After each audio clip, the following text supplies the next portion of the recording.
బ్రాహ్మణోత్తమ, ఇక్కడనే మందభాగ్యుడైన నేనే బానిసను విక్రయించుతున్నాడు. నీవెవడు పోయి?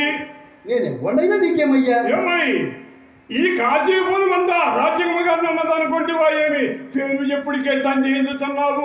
పొరపాటు నీ కాంతని ఎక్కడైనా దొంగిలించింది అయ్యా